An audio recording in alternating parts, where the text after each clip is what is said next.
시청자 여러분, 뉴스룸을 시작하겠습니다. 대통령 선거가 열흘 앞으로 다가온 가운데 야권 단일화가 사실상 무산됐습니다. 윤석열 후보가 오늘 직접 긴급 기자회견을 열고 그간의 협상 과정을 자세히 공개했습니다. 윤 후보는 전권을 위임받은 양측 대리인이 오늘 새벽 최종 합의에 이르렀지만 오전 9시 갑자기 결렬 통보를 받았다고 주장했습니다.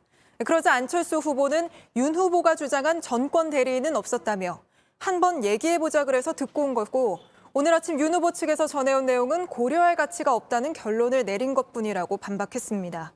차례차례 짚어볼 텐데요. 먼저 윤석열 후보의 기자회견 내용부터 윤재영 기자가 보도합니다. 안타깝게도 오늘 아침 9시 단일화 결렬 통보를 최종적으로 받았습니다. 그러면서 윤석열 후보는 국민을 위한 도리라며 그간 양측의 협상 과정을 상세히 공개했습니다. 어제 오후 양측 전권 대리인인 국민의힘 장제원 의원과 국민의당 이태규 의원이 최종 합의를 이루고 두 후보의 회동 일정 조율만 남겨둔 상태였으나 이후 안 후보가 완주를 철회할 명분을 추가 제공해 줄 것을 요청했고 이에 오늘 새벽 0시 40분부터 4시까지 양측 전권 대리인이 다시 한번 만나 오전 7시까지 회동 시간과 장소를 통보해 주기로 합의했지만 오전 9시 결렬을 통보받았다는 겁니다. 이 과정에서 윤 후보는 안 후보의 자택을 방문하는 것까지 제안했다고 했습니다. 안 후보께서 완주 철회를 위한 명분을 조금 더 제공해 달라는 요청이 있으셨고 그래서 저는 안 후보의 자택을 방문해서 정중한 그런 태도를 보여드리겠다고 전달했습니다. 직접 찾아가지 않은 것에 대해서도 해명했습니다. 우리 안 후보님과 사전에 협의되지 않은 그런 일방적인 자택 방문은 바로 단일화의 파국을 의미하는 것이니 미리 말해두지만 그런 일은 절대 하지 말라는.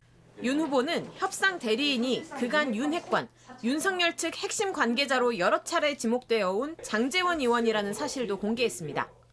저희 쪽에는 장제원 의원이 맡았고 또 저쪽은 이태규 선대 본부장이 맡았습니다. 장제원 의원은 매형과 안철수 후보가 카이스트 교수인데 가까운 사이로 저도 알고 있어서. 안 후보가 제안했던 여론조사 국민 경선 방식의 단일화는 협상 테이블에 오른 적 없다고 말했습니다. 결렬 이유에 대해선 저쪽에서 알려온 게 없어 알 수 없다고 했습니다. 대리인이었던 장제원 의원은 기자들과 별도로 만나 전권을 받았다고 마음대로 진행한 게 아니고 윤 후보와 통화하며 협상을 진행했다면서도 후보가 대리인인 나의 결정을 따르겠다고 해 재량을 발휘할 수 있었다고 했습니다. 협상 상대인 이태규 본부장 역시 그런 권한을 가지고 있는 것으로 인식했다는 취지로 말했습니다. JTBC 윤재영입니다. 반면 안철수 후보는 애초에 전권 대리인 같은 개념은 없었다는 입장입니다. 윤 후보 측 얘기를 한번 들어보자는 취지였다는 겁니다. 그리고 오늘 아침 자신이 제안했던 여론조사 경선 방식에 대해 어떤 입장 표명도 하지 않은 윤 후보 측 제안은 고려할 가치가 없다는 결론을 내렸을 뿐이라고 반박했습니다. 안철수 후보 입장은 배양진 기자가 보도합니다. 안철수 후보는 어제와 오늘 이태규 선대본부장이 윤석열 후보 측과 단일화 관련 논의를 한 건 맞다고 했습니다. 하지만 이 본부장이 전권을 가지고 협상한 건 아니라고 했습니다.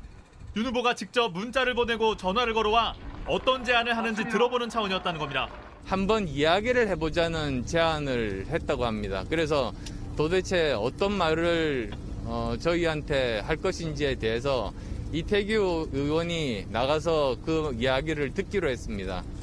저는 전권대사 이런 개념은 저희들은 없습니다. 안 후보는 오늘 아침 전해들은 논의 내용이 기존과 별반 차이가 없어 고려할 가치가 없었다고 했습니다. 자신이 주장한 국민 경선, 여론조사를 통한 단일화에 대해 어떤 입장 표명도 하지 않았다는 겁니다. 여론조사가 협상 테이블에 올라온 적이 없었다는 윤석열 후보 주장에 대해선 불쾌감을 표했습니다. 협상 테이블에 저희가 그것을 올렸는데 그것이 협상 테이블에 없었다고 하는 것은 그건 협상 상대자로서의 도리가 아니죠. 단일화 협상 시한이 이미 끝났다고도 다시 확인했습니다. 이 협상에 대해서는 이제 시한이 종료됐다고 분명히 선언을 했습니다. 안 후보는 윤 후보 지지자들이 전화와 문자 폭탄을 보내와 휴대전화를 쓰기도 어렵다며 전화기를 직접 보여주기도 했습니다. 19,000통 왔어요. 일정 있으면 3만 통 되겠네. 이태규 선대본부장도 입장문을 내 자신은 전권 대리인이 아니었다고 했습니다. 실무상 윤석열 후보의 진위를 확인하기 위해 만났을 뿐이라는 겁니다. 또 오늘 윤 후보가 회견을 통해 협상 내용을 일방적으로 공개한 것에 대해 책임 회피를 위해선 어떤 짓도 할 수 있는 신뢰하기 어려운 세력이라는 점을 거듭 확인했다고 주장했습니다. JTBC 배양질입니다. 예, 들으신 대로 양측의 말이 지금 좀 엇갈리고 있는데요. 정치부 이윤석 기자와 짚어보겠습니다. 자, 이 기자, 일단 양쪽 얘기를 들어보면 후보에게서 전권을 위임받은 게 맞느냐, 여기서부터 차이가 나는 것 같은데요. 네, 양쪽 얘기가 좀 다릅니다. 예. 먼저 안철수 후보 측에선 후보에게 전권을 받아서 협상하러 간 게 아니었다. 네. 이런 취지로 말을 하고 있습니다. 그런데 윤 후보 측 협상 당사자였던 장제원 의원은 안 후보가 들어본 적 없다고 했는데 당황스럽다. 후보 승인하에 만났는데 그게 왜 전달이 안 됐는지 모르겠다라고 말을 했습니다. 안 후보 측은 이 여론조사가 협상 테이블에 올라가지 않았다는 것 자체가 말이 안 된다면서 국민의힘이 만나자고 해서 만났던 것일 뿐 이태규 본부장에게 전권은 없었다고 거듭 강조하고 있습니다. 예, 그리고 또 지금 말이 많이 나오는 게 장제원 의원이잖아요. 여기 협상 테이블에 장제원 의원이 앉았다는 건 좀 어떻게 봐야 될까요? 네, 장제원 의원은 윤석열 후보 측 핵심 관계자, 이른바 윤핵관 논란으로 선대위에서 물러난 상태였습니다. 네. 이준석 대표와 여러 차례 갈등을 빚기도 했었는데요. 그런데 물밑에선 전권을 위임받아서 안 후보 측과 협상 주체로 활동을 하고 있었던 겁니다. 네. 윤 후보 입장에선 이 후보가 신뢰하는 사람을 써서 그만큼 이 협상에 힘을 실어준 거다, 이런 메시지를 주고 싶었던 것으로 보이는데요. 민주당은 당 대표나 선대위를 제치고 비선을 쓴 거라고 비판하고 있습니다. 네, 근데 사실 뭐 윤석열 후보의 오늘 기자회견을 보면 이 무산 책임을 좀 안 후보에게 넘기는 이런 듯한 모습을 보이고 있다는 평도 많거든요. 네, 지금 보시는 자료가 윤 후보 측이 오늘 공개한 자료입니다. 시간대별로 상세하게 협상 일지를 기록했는데요. 뒤에 보시면 윤 후보가 안 후보에게 보낸 문자 메시지까지 이렇게 공개를 해놨습니다. 아, 예, 굉장히 이례적인 거 아닌가요? 맞습니다. 이 단일화 협상이 무산되더라도 우리는 이만큼 최선을 다했다. 책임은 안 후보 측에 있다. 이런 메시지를 주려는 전략으로 풀이됩니다. 예, 그런데 이게 사실 안 후보가 처음 단일화를 제안했을 때만 해도 윤석열 후보가 뭐 그렇게 적극적이지 않지 않았느냐 이렇게 보는 시각도 많거든요. 네, 거기엔 이유가 있습니다. 최근 한 달 여론조사 결과를 보시겠습니다. 이 보시는 것처럼 윤 후보가 오차범위 밖에서 이재명 민주당 후보를 앞섰던 적이 있습니다. 그런데 안 후보가 단일화 결렬을 선언하고 또 대선 후보 TV 토론을 거치면서 오차범위 내 초접전 양상으로 바뀌었습니다. 여기에 민주당이 제3세력까지 끌어안으려는 움직임을 보이자 윤 후보 측 입장에서도 단일화가 더욱 필요해진 상황이 된 겁니다. 예, 오늘 기자회견이 끝나고 난 뒤에 안철수 후보 쪽에서도 굉장히 불편한 기색을 보이지 않았습니까? 네, 안 후보 본인이 직접 나섰습니다. 특히 처음 제안을 했을 땐 반응이 없다가 왜 이제야 이러느냐 이런 취지의 발언을 했는데요. 직접 들어보겠습니다. 더 이상 기다리는 것은 무의미하다라고 이렇게 선언을 했습니다. 그 이후에 또 일주일 정도의 시간이 흘렀습니다. 그런데 갑자기 어제로 기억됩니다만 갑자기 어제 연락이 왔었습니다.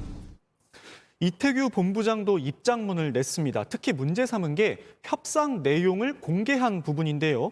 자신들의 변명과 입맛에 맞추어 일방적으로 까발리는 것을 보면서 윤 후보 측에서 제안하는 여러 내용을 그대로 믿기에는 신뢰에 문제가 있다고 결정한 최종 판단이 맞았음을 확인했다고 적었습니다.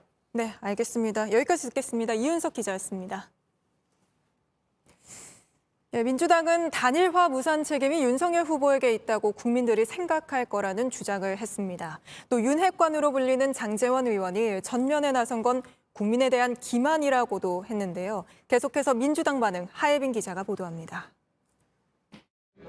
민주당은 윤 후보가 사실상 단일화를 포기하면서 그 책임을 안 후보에 떠넘기고 있다고 주장했습니다.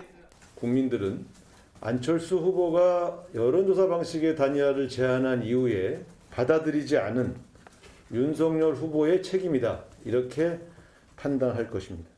안 후보와 민주당의 단일화 가능성에 대해선 선을 그었습니다. 저희하고도 무슨 단일화가 이루어지기는 어렵다고 봅니다. 더 이상 이재명 캠프 측에서 고려하거나 신경 써야 할 변수가 아니다. 장제원 등 윤 후보 핵심 측근 의원들이 협상 전면에 나선 것에 대해선 비판적인 입장을 내기도 했습니다. 이준석 대표와의 갈등 과정에서 물러났던 의원들이 다시 등장한 건 국민에 대한 기만이나 다름없다는 겁니다. 윤핵관은 여전히 캠프 내에서 암약하며 실질적 결정을 주도해왔던 것입니다. 결국 윤석열 후보의 약속은 말짱 거짓말이었고 오늘부터 부산과 울산 등 지역 선거 유세에 나선 이재명 후보도 두 후보의 단일화 시도 자체를 비판하는 취지의 말을 했습니다. 무슨 또 선거 때 되면 이렇게 서로 합치고 누구 누르고 포기시키고 이런 거 하지 말고 그러면서 단일화 대신 대선 결선 투표제를 하자고 주장했습니다. 대선 후보 득표율이 절반을 넘기지 못할 경우 상위 2명을 대상으로 다시 투표를 하자는 겁니다. 야권이 단일화 문제로 혼란스러운 가운데 선거법 개정 등 정치 개혁안을 앞세워 막판 지지율을 끌어올리겠다는 전략으로 풀이됩니다. 민주당은 오늘 오후 8시에 의원 총회를 열고 관련 논의를 이어갈 예정입니다. JTBC 하혜비입니다.